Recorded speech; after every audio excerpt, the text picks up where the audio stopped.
First of all, strip off about 10, maybe 12 inches of your supple braid. Next, I'll choose and select whichever hook pattern I'm going to use. In this case, size 4 gripper. I'm really meticulous about my points, so I'll always check the points, check them through an eyeglass as well, and make sure the point's perfect. Next thing to do is just pass the supple braid through the eye of the hook, put it through 3 or 4 inches, hold that tight, and then thread hook ring swivel onto the braid.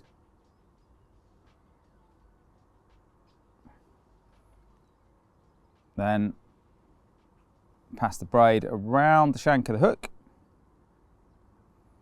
and then back through the hook ring swivel. So hard, not moving your hands. So all I've done there is pass the braid through the hook ring swivel, around the back of the shank, and then back through the hook ring swivel.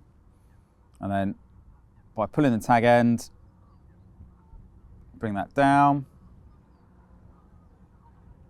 pass the braid back through the eye,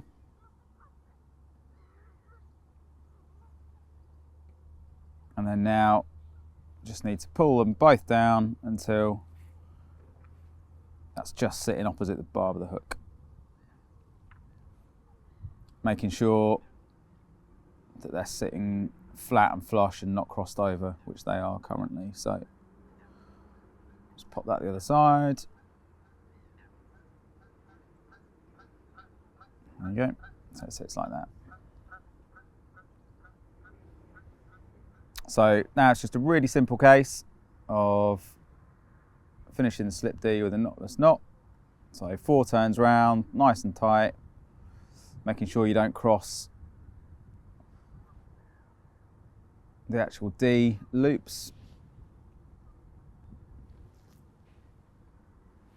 And then back through the eye, just as you would do normally for a knotless knot.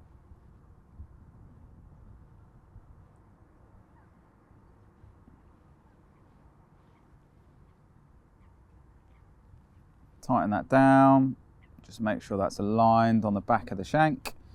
Make sure those aren't crossed. And that's the knot tied. Super simple. Then the last thing to do is just trim. Just give it a little blob. Never easy in the wind. There we go, perfect. And that, super nice, neat little slip D setup. So next thing is to create the boom. In this instance, I'm using the Cigar Ace Hard in 35. So I'm just going to strip maybe 14 inches or so of that off. And what I actually do is I hold it tight on the spool and just run it through my fingers really tightly, just to create a bit of friction and just straighten it out before I actually tie it. Just saves a bit of effort at the other end.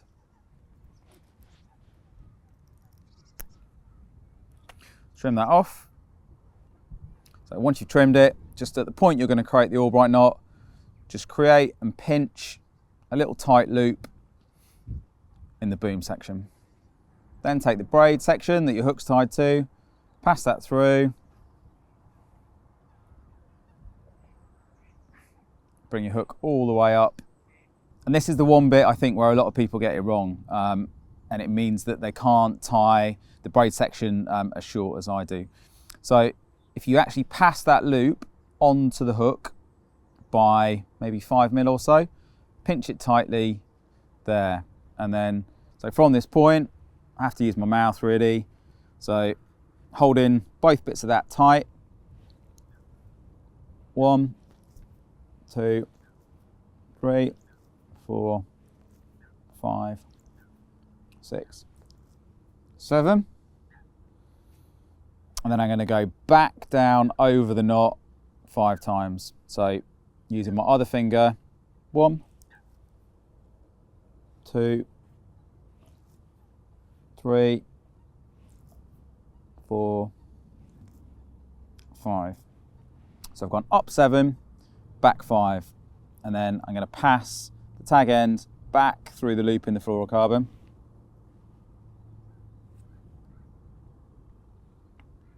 And and get it to that point there. Now, what would happen now if I pulled the hook and I pulled the fluorocarbon?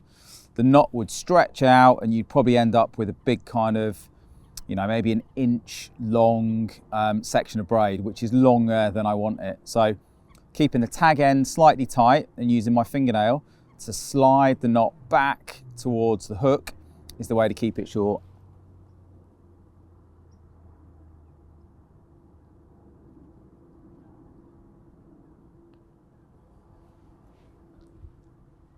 So as you can see, I've only got a few mil there, and that will still stretch out as I continue to tighten that. And all I want is just enough room to get my shrink tube over there and leave myself a couple of mil. Really tighten it down as hard as you can.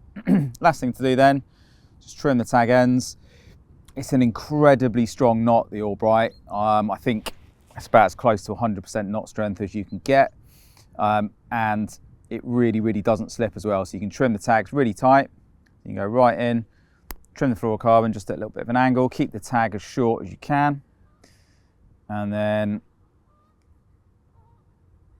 let's trim the braid quite tight as well. And there's your finished knot. Super neat.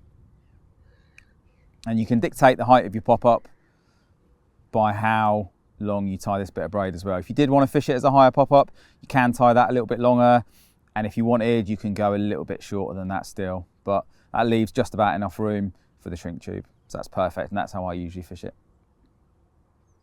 Next thing is to pop the shrink tube on. So I've cut probably maybe a centimetre long section there, thread that on, over the knot, over the eye, and just settled that down there for the time being. Obviously I'll shrink that down in a minute. Last thing is just a little bit of putty. So just warm it up between your fingers, roll it into a ball, flatten it out, centre that nicely over the knot, fold it round, pinch it, and then I give it a really tight pinch to start with, and just locks it on. A little bit of saliva, just smoothens it off nicely. And the beautiful thing about this is the putty covers the knot perfectly. Just left with a tiny little hinge. Just your tubing to shrink down.